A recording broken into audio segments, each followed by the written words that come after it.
Hello, this is Dale Matthews, and Mike and I agree that Game of Thrones is taking too long to play, and now it's not even on. The only thing worse than having a dragging story, or dragon story, if you will, would be one that is not even on. Mike? Yes. And welcome to Game of Thrones ad nauseum. Yeah. Tonight, we're going to talk about... No, come on. Well, it is a bit of a Game of Thrones at time with the commissioners. Okay, so Yes. we're going to be talking about Neighborhood Watch tonight, but we wanted to give you a couple of little updates about some other stories. One is that this was in the Daily Courier. You know that we review media in our area. Advise about planning issues. You can forget about this. If you watch this show, they're not interested in you. Not only has Cheryl Walker said, if you watch the show, that's a tragedy. It's one of my favorite quotes. And it is a great advertising. It says, Josephine County is seeking a volunteer to serve on the Urban Area Planning Commission. Now, you know what Simon Hare said about the Rural Planning Commission. It's a desperate need that they usually have 3 openings. These people really need to know what they're doing. And so they were talking. You've seen the tape. They're playing it back for you. And they were talking in the little back room about, well, we've gotten some people who have applied for this and looks like they've got some experience. But, you know, really one of them might run for commissioner. So we can't really have that guy in there. Like the previous time when Simon Hare said, well, there's someone that's running that kind of knows what they're talking about, but they were involved in a peripheral way with the potential recall of Cheryl Walker, so we can't have them. What? On the Rural Planning Commission? Well, if that's the case, maybe Simon should have been disqualified from running here last year. Yeah. Because he also backed the recall of Cheryl Walker, backing it by going into the headquarters of that thing and then saying, oh, really encouraging you to keep doing it. And then later on when we asked him, Mike and I were standing out on the sidewalk and asking him, and he's like, well, my official answer is a lie. Nice. Those are the little lies that you can kind of forgive the guys. I mean, yeah, Dale, you're death on lies. Yeah, but I understand that kind. It's a political kind. We don't do that, but I'm not faulting them for that. It's when you've got them on tape and they say, no, you don't. What? No, you don't. So what if you do? Okay, it says the Planning Commission is an advisory board to the Grants Pass City Council. Wait a minute, why is Josephine County asking for the people? It consists of 8 members, 4 appointed by the council and 4 appointed by the County Board of Commissioners. Okay, Z also is a city staff liaison, probably there also. It's not very good editing. Hello, Kevin Widdison, not good editing. Residents must reside. The deadline is it holds public meetings, and the point is that they're not going to choose you for this Urban Area Planning Commission, because the last person that they chose for this, see if you qualify for this. Number 1 is you have to be on something like the budget committee and say yes to everything that the commissioners say. That's not you. Not if you watch this show, it's not. And number 2 is it's important that you're the kind of person that would push so hard for a levy that you'd actually be at Mark Gowen's church when he was challenging everybody to vote for the levy or go to hell. Okay, and so that's not you either. And well, that's Jim Brumbach, right? And so even though they said this is essential, that this job has somebody that really knows what they're doing. Now, Jim doesn't really know what he's doing, but we like him and we get along with him. And so they passed over 2 people who would know what they were doing to choose this guy. So, as I said, don't bother applying for this. Or better yet, apply for it. Tell them how full of it you think that they are, and then have them eat on that while they're picking the person that they really want. Go ahead, Mike. You should apply, Mike. No, thank you. Okay. Another thing that's important to mention to you is... And that's all I have to say about that. Yes, that's really good. And then there's a floating feather that winds up in the air above Mike. Yeah. You know what I'm talking about. You guys watch movies? Yeah. Okay. So one of the things that happened on last night's show is we were talking about this meeting that they had yesterday.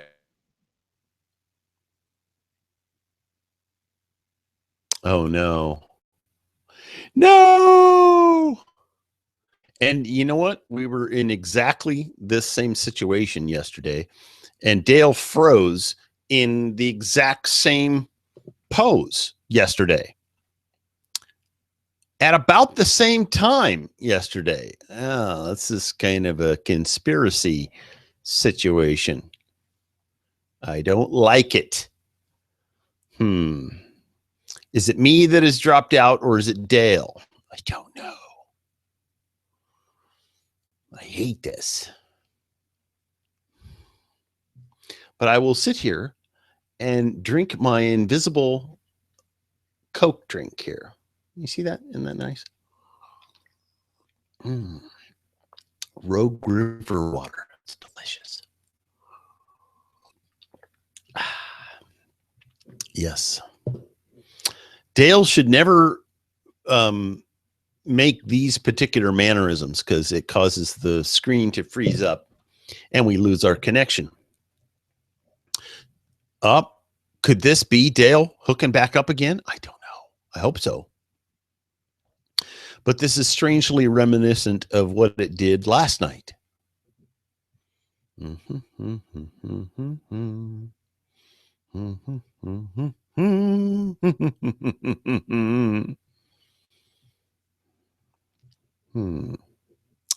Okay. Well.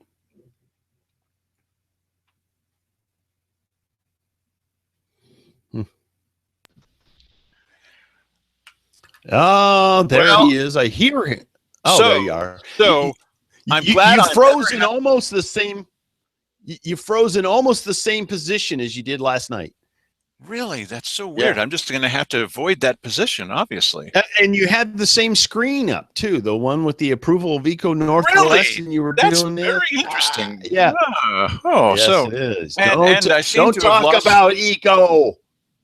I seem to have lost my pants here. See, yes, we have a thing that appears in television talk. It's a deal that appears at the bottom of the screen, and it's called a lower third. Just a second, and I will illustrate. Yes, Dale will illustrate his lower third here for a second. I will talk while he gets it together. And you might be entertained if you didn't see this already. I think you did. Oh, gee. Here I am. I'm drinking Rogue River water. Delicious. Rogue River water. Okay, so Rogue River water. I wish I had some way of putting smoke in my background back there so you could see what it actually looks like outside today. Okay, so now there's my lower third. That's what I mean when we put on our pants, okay, because we got our lower thirds on. He's probably wearing shorts again, if anything. Okay, so here's what I was trying to tell you is that they didn't. Yeah, that they were going to approve this, and then they decided don't tell me that, Dale. And I can't avoid moving a little bit. Okay, so yes. They were going to, now they've moved it to the weekly business session, which is where it belongs. They should be approving this. It's a done deal. They're going to approve it. I mean, even Simon is now calling them Econ Northwest, which is a scam. They're Eco Northwest. They've always been Eco Northwest. It's only until a couple of days ago when Cheryl Walker said, "Oh no, they're Econ Northwest." That's not what she had been saying before, and it's not what their client. Yes, it's Econ. Emphasis on the con. Yes, that's pretty good. I kind of like that line. Econ. Okay, so, and one more for you. I just thought this was kind of hilarious, and let's see if I can pull this up. No advice, okay. And no, not that one. That's not hilarious. Okay, and this, and no, not that. Well, I guess that's the end of hilarious. Sorry about that. No more hilarious. It was the end of hilarious 5 minutes ago, but you know. Yes. Okay. Well, how about me? Okay. So, what's this? Okay. First of all, I have to say, I think it's a little bit amusing. This is just to me as a history buff. There isn't going to be any Spartan in history that's going to be holding a small boy like this. Spartans, if that's what this is supposed to be, they exposed at an early age. They threw the boys into the army at an early age. I think it was 5 or 6, and the boys would either come out dead or alive, and they would just practically kill them while they were in the army. No kidding. I mean, in order to be able to graduate out of that and go into the Spartan army, they actually had to exist out in nature, I think naked, and they had to like kill a lion or a grizzly or I don't know, Smokey the Bear or something. They had to do that, by hand, and then they had to murder somebody. It was awful. And they also had a rule that's going to appeal to some people, but probably not to our audience, where they, well, let's just say the guys in the army got along very well together. Okay. Oh, yes. Okay. Yeah, right. Yes, they did. So, this is unlikely, but it's a very touching subject. I think go ahead. He's a USC Trojan. Oh, that's what it is. Yes, and he's about to go out onto the football field. And the small mascot is and you can tell by the helmet that he's wearing that it's definitely the USC Trojans. Yeah, right. But here we are making fun of what is a serious topic. It's a serious topic, and it's just a touching picture when you think about it. It's touching, Mike. It's touching. Ooh, no, don't go there either. Okay, never mind. This is the kind of show that it is. Okay, so we got a hint from a news watcher that told us, hey, you may want to drive by the front of the courthouse because there's a couple of guys out there holding signs. What? A couple of guys holding signs? No. And so, but we're very used to seeing the guy out there. I think it's just one guy wearing a different shirt each time. The end is near, and the earthquake is tomorrow, and the tsunami is going to come up over the mountains and kill all of us. So repent today. Okay, sir, please just. I've never seen that guy. Oh yeah. And one poster's not going to do it. It's like one on top of another, on top of another, on top of another, and it's just. It's kind of like the last couple of times that there were anti-levy posters, there were some people who felt that you needed to include an entire Bible verse, if not the whole chapter, on one thing that was yes. Right. I've seen it. It wasn't until Mark Goins decided to actually introduce that whole thing into a sermon that it would fit onto one. Anyway, so it's over 100 degrees. There's smoke in the air. I've been up all night editing videotapes for you, working my fingers to the bone. And I thought, maybe I'll just take a little rest and then think about doing what I'm committed to do. Committed is right, buddy. You know that.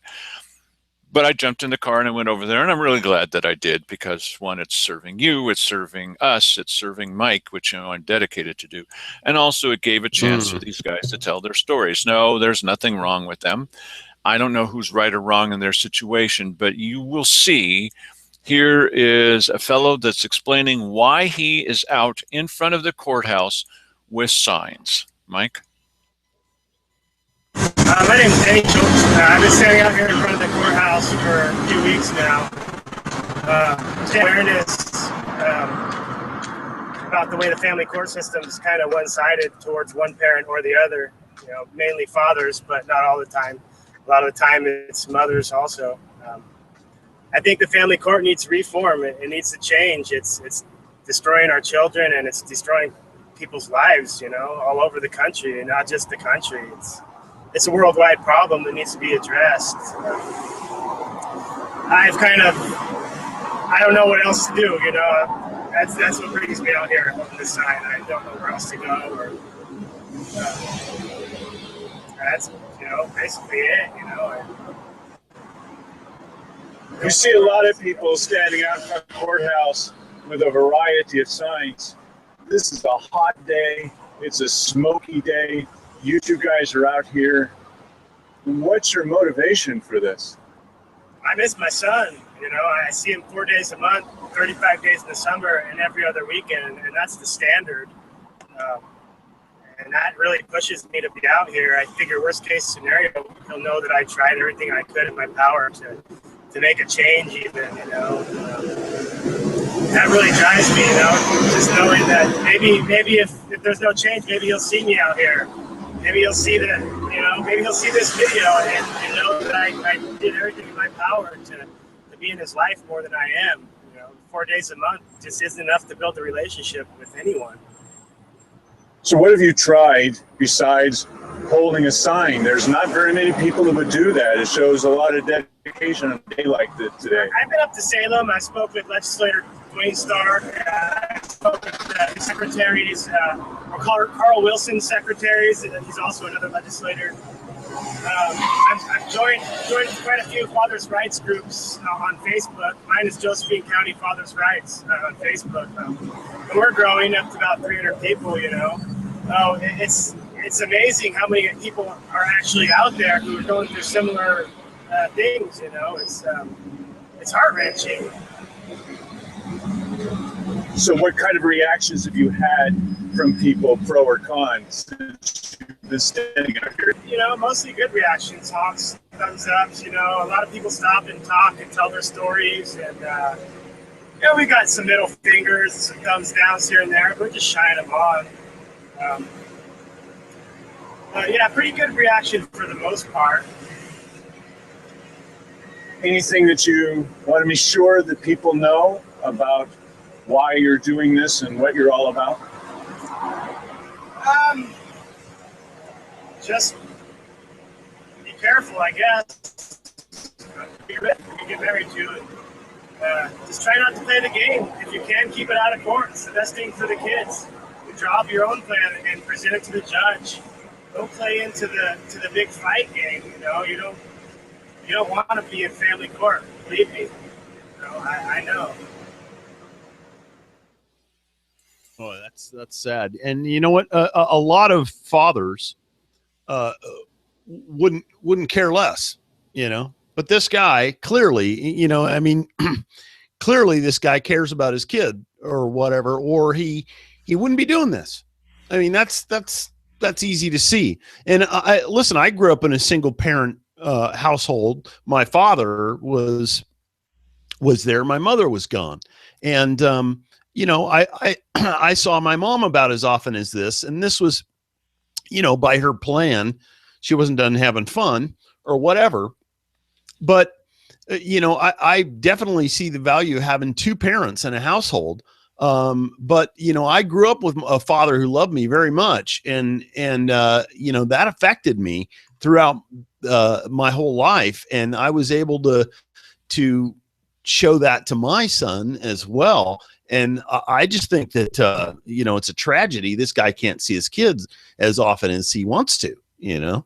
You know, these are relationship problems that cause this stuff from happening. But I think he's right.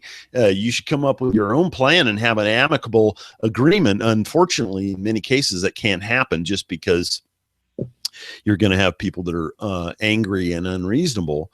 But yeah. Well, we're not taking a side here. Obviously, we're not taking a side. I am. I am. Are you kidding? Are you kidding? That guy, he's not out there for some. He obviously loves his kid and wants to spend more time with him. What's wrong with that? No, I'm not saying that. I'm saying why would he do that? What I'm trying to say is that we don't know who started this, who's right, who's wrong, but we know who's not wrong. It's the child is not wrong. Yes. The child didn't do anything wrong.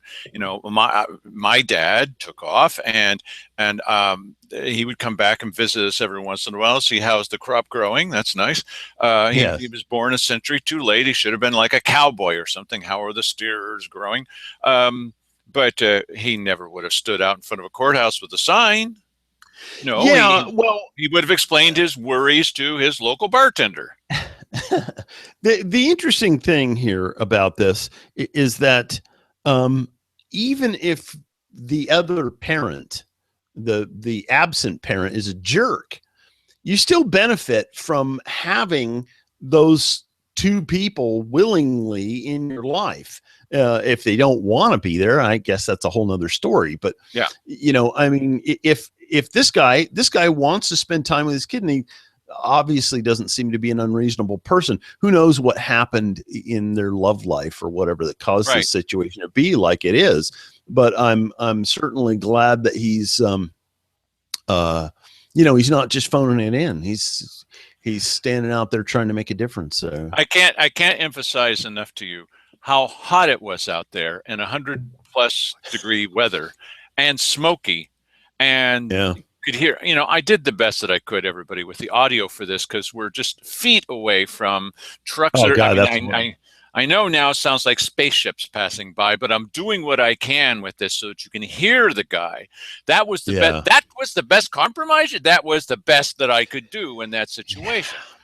Unfortunately, yes, that is the worst place to do interviews in the world. The only way to do that, if you're, doing it there, is to mic the person up, or if you have a regular dynamic microphone, these suppress most of the ambient noise, and if you're right on them, you will get pretty good audio. But there wasn't any way I could run the camera and hold the microphone. Absolutely, I totally get it. It's a one-man operation with limited equipment. I get it. Now, one of these days, we're going to get what they call a lavalier microphone that goes around the person's neck, and but you can't stretch a cord across the sidewalk, and so it's going to have to be a radio microphone. And when we can afford it, we'll do that. Okay, you saw the experiments we're trying to do to get better audio for you, and that's in a room where we could easily put a little recorder. I'm not going to allow you to do that, Thanks a lot for asking. Okay. Thanks a lot there, buddy. Okay, so I'm going to call up my other graphic. Look at how fast that's not the right one, Mike. Okay. Don't bring that one up again. Okay, so, yeah, right.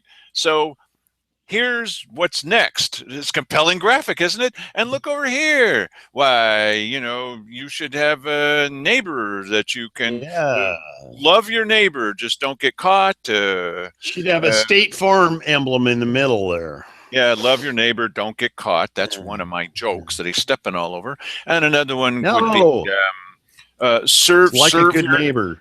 Serve your neighbors, preferably with barbecue sauce. There's a bunch of lines that go with this. I made that one up. Okay, the other one has been around for a long time. So now we're going to talk about, because we promoted this, we're doing it, we're getting there. We need writers. We need writers on this program. Jon Stewart has like 10 or 15 writers in the back room. We need writers, really. I mean, we're Dale giving made it that to you joke the best up. that we Can't you can. tell? Yeah. But see, we're giving it to you for free. The county commissioners give it to you at every possible opportunity, and you're paying them. Yes. So, all right. Now what we're going to do is we're going to sit down with the police chief, the Grants Pass police chief, and he's going to explain to us his take on neighborhood watch. Can you really do things to help? You heard what the sheriff had to say. He'd really kind of prefer that you just sort of stay at home and watch and be a good witness. There's going to be a similar theme here. As police chief, let's hear what he has to say, Mike. Chief Landis, there are a number of people in the county and the city who have said, hey, I understand that you don't have all the law enforcement that you need. I'd be delighted to set up a neighborhood watch. What's your general attitude about the pluses and minuses of a neighborhood watch? Well, as the City Neighborhood Watch program, it's really about neighbors networking and being able to communicate and look out for one another as far as what they see, and then to be able to contact the police when something doesn't appear right. So neighbors that know that someone's going out of town because they're camping and can look out if someone's coming to the home, maybe in a moving truck or a landscaper that's out of place. The more, like in the old days, people used to be familiar with their neighbors and what they did and what was going on, the more you can look out for one another. So our Neighborhood Watch program is in conjunction with having law enforcement available so that neighbors can basically communicate, know what to look for. Our crime prevention officer meets with them at least annually. It also does a newsletter to them about things, trends, stuff to look out for. And that information on the hour. That's the clock. Yeah. Right. I remember that from school. That helps you know what time it is. Yes. And basically it allows for us to update them with suspicious things, fraud scams, things that they can then communicate with one another and be more vigilant in what to look out for. But it's truly in connection with law enforcement that would then show up to help them if something was out of place or wrong. Well, some neighborhood watch people want to do a bit more, especially out in the county. I'm not asking you about the county, but what would you prefer that they not do in the city? Well, it's a good question, but I always say it's no different than in some ways for an off-duty police officer, that we want you to be a good witness most times, because being in plain clothes, you're at somewhat of a disadvantage. It's kind of like in the NFL, you usually don't see what starts, you see the flag come out with the second. And so if someone was to try to step in to help somebody, not to say that you shouldn't do that, but sometimes you can't distinguish between who the suspect is or the instigator of whatever happened and the person who's trying to intervene to help somebody. And so a lot of times being a good witness, calling 911, that's a great thing. Certainly the county has a whole different challenge when perhaps that response isn't coming anytime soon or at all, depending on the hour of the day what happens. So within the city, our neighborhood watch groups, what we try to do is the same thing, try to make sure that they know what to look for, that they become good observers to contact police and say, hey, there's something suspicious in my neighborhood, here's what's going on, and then let us be the investigators to go put it together and figure out what may be happening. Do you think that it's a wise idea for citizens to be doing some kind of patrolling? Not just looking out their window, but actually driving around and saying, there's a guy that looks suspicious, and then go talk with that guy? You know, that's a tough question, because depending on where you live, how rural you are, what type of things have been going on in your particular neighborhoods, let's say, and especially in rural areas of the county. Tough to say what goes on here in the city, which is an urban setting and has law enforcement and stuff. We would certainly not recommend that here. However, out in the county, it may be a whole different setup. If you've been burglarized several times and you're getting tired of it, it's tough to say to somebody, hey, don't start becoming more vigilant and maybe more proactive.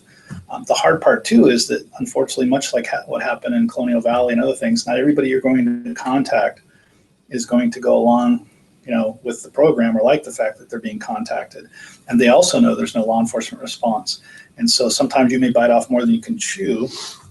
And even though you have a right to defend yourself, that's assuming that you can react fast enough and put yourself in a situation or circumstance to survive. So all those folks out there doing harm, taking other people's property, aren't necessarily people that are going to like being contacted. And also know the lay of the land means there's not a lot of law enforcement out there in those rural areas.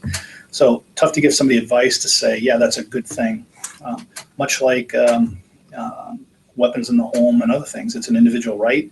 It's up to the person and how they want to protect themselves. And in some situations, my mom would be an example. She would not be somebody that would probably be good to have a handgun in the house. She'd probably have it taken away from her and not necessarily be someone who would want to use that as an option.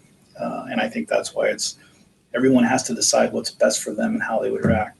Today in our active shooter scenarios, where someone may come into a movie theater or into a school or into a business and start to shoot individuals inside, one of the best trainings that today in response to that is called run, hide, fight. And it's because it gives you options based on the circumstances. Not everybody would be a good candidate to fight or try to take down an individual in that. Some would be better off, depending on the circumstances, trying to run and get away. Others maybe would have to hide in place because of the circumstances. And so having choices and options based upon what may work best for you, knowing all those different situations that could happen and stuff are the best way to kind of respond and handle those things. So you said to me, do you think it's a good thing to do that? I think depending on the individual, depending on where you live, on all those factors would be how I would decide to answer that. The availability of a police officer on the scene changes everything. Absolutely. In that equation. Yep. If you have a 4-minute response time, you're probably better off in many cases making a phone call than to jump into the middle of the situation. Yeah, and makes sense. Being a police officer and having a career over many years and stuff, dealing with confrontations is something we get. I don't like to use the term good at, but we're certainly not surprised when those happen. When you're telling someone, hey, it's time to turn around and put your hands behind your back. If I'm a citizen out in a rural area and I happen to contact somebody who may be up to no good, but they're suspicious, so I'm going to contact them, That bite off more than you can chew can happen in an instant, where that person now feels threatened by you. You may put yourself in, they become the self-defense person, and that feeling threatened by the person who stops them, not sure why they're stopping them, that kind of thing. So it has an escalation and a weird situational, as we say, a dynamically rapidly changing situation as soon as those two parties become widely variable. Yeah. And so it's very tough to answer to someone, would this be a good thing or not a good thing? Somebody who's short-tempered, that's tired of getting burglarized, goes out, and maybe it is somebody who's just passing through the neighborhood, but by gosh, they're tired of being a victim, and they confront them, and that can have an interesting thing. Or by chance, that is the guy that's been burglarizing, but he's carrying a weapon, and that ends badly, and we see things like that happen from time to time. So it's not a good situation. And in this scenario that we're talking about, you're probably better off staying on your own property instead of engaging them out in the public or on the neighbor's property, or, But then what happens to the idea of a community where you're watching over your neighbors? It's a great question that you asked, Dale. And I'm glad he keeps saying I'm asking great questions. That makes me feel real good. Well, because they're thought-provoking. Mm-hmm. And the reason I say that is it's interesting to be in a situation where typically what many people do across the United States is they're able to pick up the phone and call. And in some areas, much like today in rural Josephine County, that's not necessarily the case. So now we're at a place where we're trying to answer that question: what should we do, or how should we react to that or respond to that? And I don't know that there's a cookie cutter answer or a great answer either way to those scenarios. I think what Mike said was right. Staying on your property is always the best thing. You certainly have a right to protect yours, and let people know that, hey, this is not a place where I want people trespassing or being a victim of having my property stolen or what have you. And once you step off that property, it gets a little dicey, especially if that person just happens to be somebody who doesn't like being contacted by somebody who's wanting to know what they're doing. Or, I'm sorry. Yeah. Or if they're in public, walking by on a public street, they have every right to be there.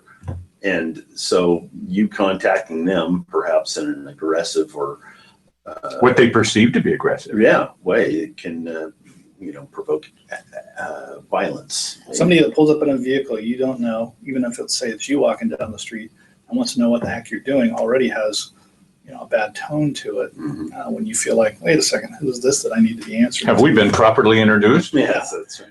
Right. First, a little technical note, just so that you know.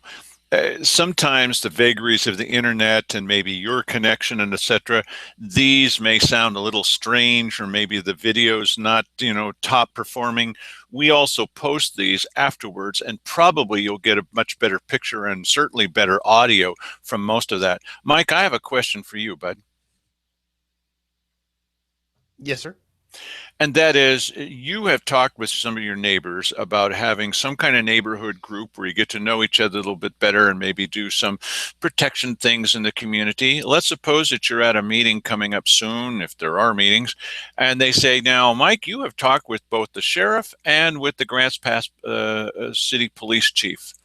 Mm-hmm. What can we realistically do in this neighborhood watch group, or whatever you're going to call it, and stay within the law and stay safe? What's the advice that you'd give to them?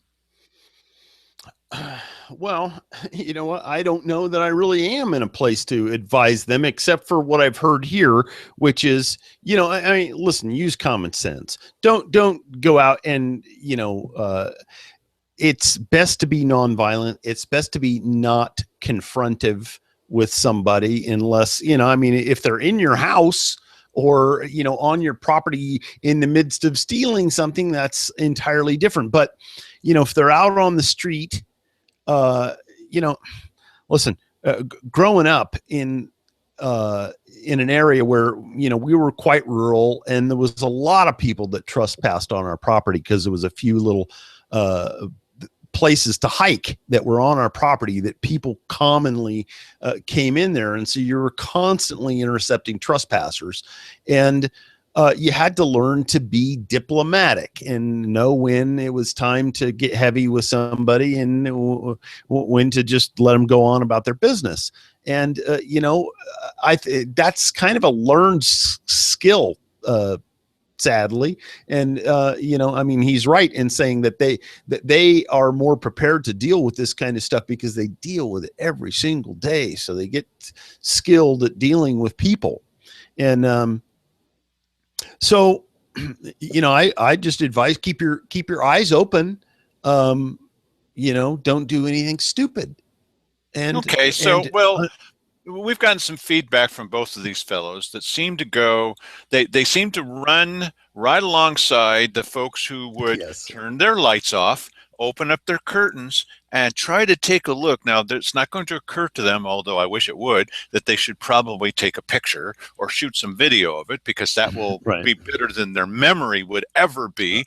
But they're probably going to turn their lights off because they don't want to be silhouetted in, an open window, and look outside. That suits some people to a T. There are others that just laugh about that and say, hey, we got a serious problem. I'm going to walk up and down the sidewalks, maybe hopefully with another neighbor. And when we see people, this is the other side of the spectrum, that we don't recognize, we're going to say, hey, how's it going? What you doing here? Kind of thing. Hey, there's going to be people watching this show now or watching this later in replay that are going to say, I don't feel comfortable with this, or I want to do more than that. Sorry, but I'm going to ask you again, because people may say to you, you've watched the videos, you made the videos. What can we realistically do in our neighborhood, Mike Jones?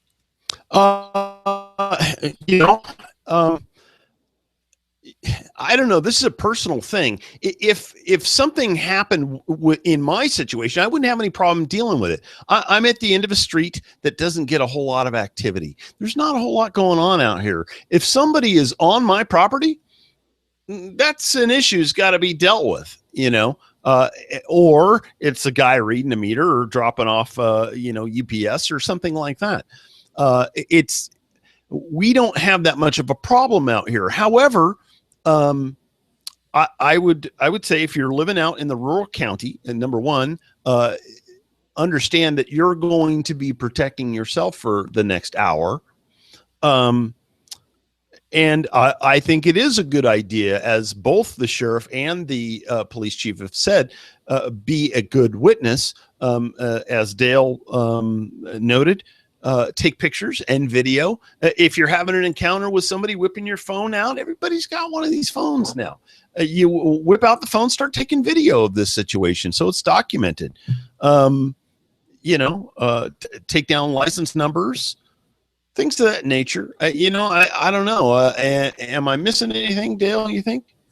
No, I think that you're right. It's important for people to realize, how many times have we been in a situation where somebody said, hey, guess I found that furniture that was missing, or, well, this happened, or that this person came up to me and they said the craziest things. I said, now don't confront those people, because they might get violent. That's right. But those are our chairs. No, what I mean is, how many times have we heard it? And boy, Keith Eck came over, or the former sheriff came over, or Mark Gatlin came over, and you won't believe what he said. And I'll say to him, did you have a cell phone with you? Yes. Did you want me to call you? I said, no. Does your cell phone have the ability to record anything? Yeah, it does. Why didn't you shoot at least a picture or record it? Be sure to tell them, I'm now recording. Well, maybe they'll stop talking. Good. Now they're going away. Great. But does it occur to you to take a picture or record any of this? Who's going to believe you? They don't believe us, and we've got the tape. They still don't believe us.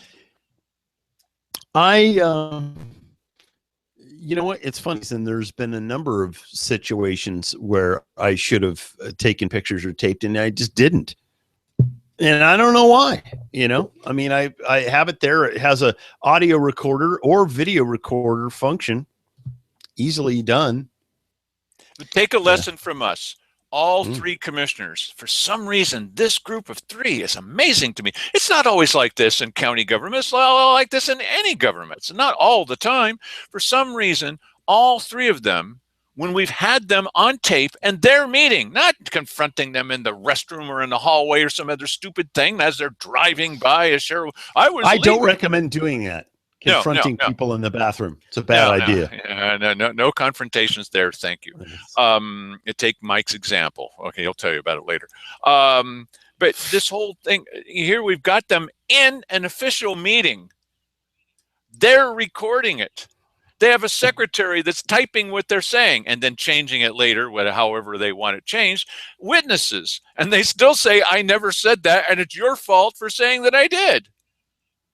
Even when we've got them on tape, they deny it. So do you think you've got a chance in the world? Doug Deakins goes up to Simon Hare. You were using my phone. No, I wasn't. Yes, you were. No, I wasn't. If you tell anybody that, I'll have my lawyers come out. What? Yeah. Record stuff. Okay, I know, but you've got access to this thing. You're going to be much more believable later. Everybody believes me. Yeah, except, see, when you go to City Hall, you can't fight City Hall, or when you go to a commissioner's meeting, or don't go to the Courier. They're not going to believe you no matter what. You could force them into it. They're still not going to believe you, or even want to know. It's even worse when you're right. Or you come to us or whatever.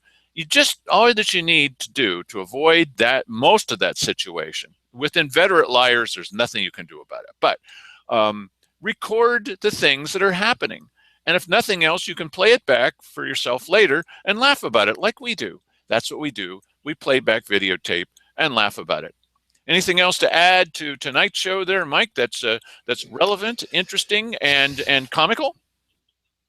Topical? Not really. Nothing topical, nothing that you would rub on your skin to make it more smooth and supple? Yeah, no. Okay, well, that seems then it's tonight's show. Thanks for joining us. Tomorrow night, we're going to have Bill Hunker back on again. Yes. Bill's been doing research into these numbers that led into the debacle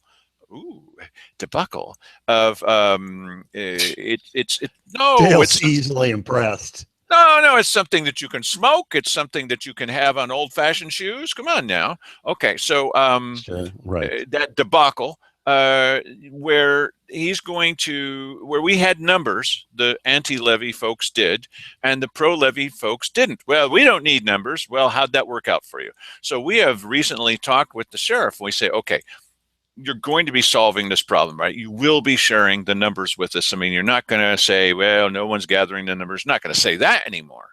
Well, the numbers, and I did you get a clear answer from this guy, Mike? Nope. Did. So what happened is we were going and seeing the sheriff on a fairly regular basis. He's a funny guy. I kind of like this guy. Somebody's wife thinks that he's kind of cute and that kind of stuff. I'm not married. And so we had Bill Hunker come on and say, well, here's the latest numbers that we have, the latest charts and graphs. Now the sheriff doesn't want to talk with us anymore. Hey. That was the 2013 numbers.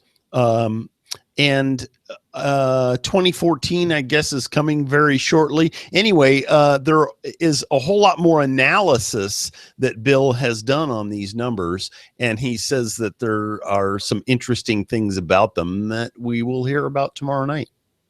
So come and join us tomorrow night, get educated, laugh a little bit along with us, and we're keeping our eye on you.